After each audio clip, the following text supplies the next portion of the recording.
Hello everyone, my name is Havian, and today I want to be talking to you about a game called Phantom Chaser.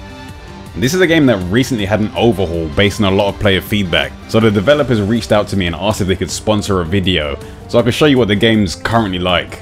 After trying the game, it seemed interesting enough, so I accepted and decided to make a video giving you my first impressions and a basic overview of the game. So if this game seems like something you'd enjoy playing, click the link in the description and give the game a try. I just recently started playing mobile games, so I'm getting a better idea of the types of games that you can find on them. But one type of game that I see frequently are the gacha RPGs, where you collect characters and then you use them to fight. And that's exactly the type of game that Phantom Chaser is. I haven't played enough of these games to know if Phantom Chaser does anything new or unique, but what it does have was well made, and there was enough variety to the content to keep me interested this past week. At first the game is very story driven, but this story is pretty much a lengthy tutorial to set you up for the rest of the game. The cutscenes are fully voiced, and the main story will take you through 10 stages that each contain 10 dungeons, and eventually through 4 different difficulty levels. But if you're someone that usually skips through the story in games like this, then don't worry, you're not really missing much. The main dungeons are pretty straightforward, so you kill all the enemies in the area and defeat the boss at the end to get your clear rewards. While in dungeons, your party will automatically move towards the next battle, but while fighting you can control their movement so you can move out of the way of enemy attacks. And you'll also be able to manually select the targets that you want to focus on and choose the skills that you want to use against them. Before heading into a dungeon, you'll need to create a party that consists of a battle team and a mimic team. The battle team will fight on the front line, and you'll be able to manually control the main abilities that they use. The mimic team can possess the members of the battle team during dungeons, granting them temporary buffs and access to some of that character's abilities for a short period of time. The characters in this game, also known as Phantoms, follow a rock paper scissors style system.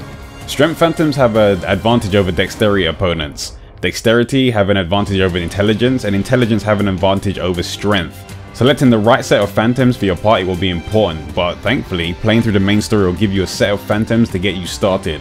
And surprisingly, depending on the way you build your party, some of these characters you get at the beginning may be useful for a while. But if you want to get yourself some new Phantoms, there are a few ways that you can do that. The Phantoms that you can get will come at different ranks, and the lower rank Phantoms can be easily obtained in the Adventure Dungeon. Some of these lower rank Phantoms may have abilities that you would want to use in your Mimic team, but you're probably less likely to use them in the main team. Instead, if you don't need them, they can be sacrificed to level up your existing Phantoms. Higher rank characters can be obtained through Battlefield Dungeons, or from the most obvious way, the gacha. Every 3 days you'll be able to do a free roll that doesn't cost any currency at all. But if you want to try your luck and roll for some new Phantoms, then you can use the Starstone premium currency. This currency can be earned in game by completing various challenges and by taking part in events. While I was playing, it didn't really feel like I was ever on a shortage of Starstones, since there were so many events going on at the same time. And some of these events were just giving away top end Phantoms as well, so I didn't really feel too pressured to use the gacha. But you may need to use it eventually if you want to make your Phantoms stronger.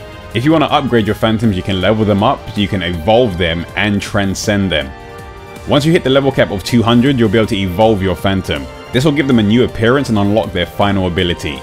After this, their level will reset back to 1, but they'll be even more powerful than they were in their pre-evolved state. But the majority of a Phantom's power will come from transcending them. This can be done by sacrificing duplicate versions of the same Phantom, or by using special Phantoms that are used specifically for transcendence. If you want to see the kind of abilities that Phantoms can use before you own them, you can check the in-game encyclopedia to view their information and skills.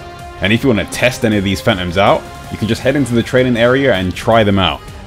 Certain dungeons will also drop equipment that you can put onto your Phantoms, increasing their power even more. Some of this equipment can be very basic, but some of the more powerful equipment can come as parts of a set that have their own bonuses. You can find some gear in the Adventure Mode, but Battlefield Dungeons seem to be where most of the powerful rewards can be found.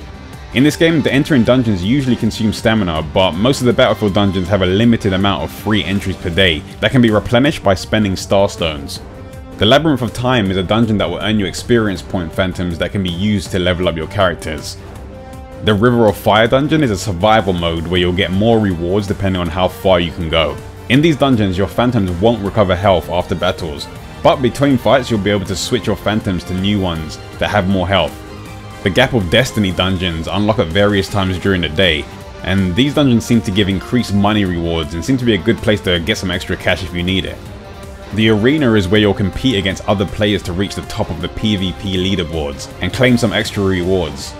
I knew I didn't really stand much of a chance against some of the existing players since I've only been playing the game for like a week, so I didn't really take it too seriously. But surprisingly, my team didn't actually do too bad against people of a similar rank. In the Scalar Tower dungeons, you'll fight your way up a tower in battles that increase in difficulty the higher up you go. But the higher up you go, the more rewards you'll be able to earn. In Conquest Mode, you can fight raid-like bosses that have their own mechanics. In this mode, you'll control your team as one unit, and you'll need to defeat the boss while dodging its attacks. If you take it down, you have the chance to earn some powerful equipment. And finally, in the Weeping Cave dungeon, you'll fight waves of enemies to get a high score. Depending on your score, you can earn yourself some new phantoms, and if you're lucky enough, some high rank ones as well. So far I've put about a week's worth of casual play into this game, just so I could get a good idea of what it's like before I made this video. The game does get off to a slow start, and it did feel like the additional content took a while to unlock, but once it did, I started to enjoy the game a lot more. Even with a basic tutorial, the game did feel a bit overwhelming at first. There were so many events happening and so many things on the menu screen, I had no idea what I should focus on first, or what most things actually did. But after playing the game for a bit and flicking through the in-game forum to read the patch notes, I managed to get a grasp of what the game's currently like. There really is a bit too much of an information overload when logging in for the first time during the day as well. All the current events and ongoing deals can be found on the right hand side of the screen, but when you log on for the first time, you kind of get bombarded with all these offers one after another.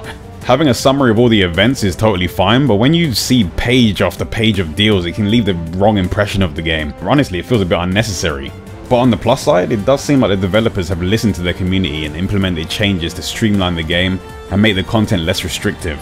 Phantom Chasers does seem like it has a lot of potential, and from what I've played, currently the game is very generous when it comes to events and rewarding players with free stamina, new phantoms and star stones, so I managed to get myself off to a decent start. I'm not sure if this many events running at the same time is normal for this game, but I'd say now will probably be a good time to try the game if it seems interesting to you. The game's free, so click the link in the description below if you want to give it a try. But that's all I have to say about Phantom Chaser. If you enjoyed this video, then leave it a like, and if you want to see more videos from me, then subscribe and click that bell. If you want to stay up to date with everything I'm doing, then follow me on Twitter, and if you want to view my live streams, then follow me on Twitch. The links to everything can be found in the description below. I'll be making some new videos very soon, but until I make those videos, I'll see you all later.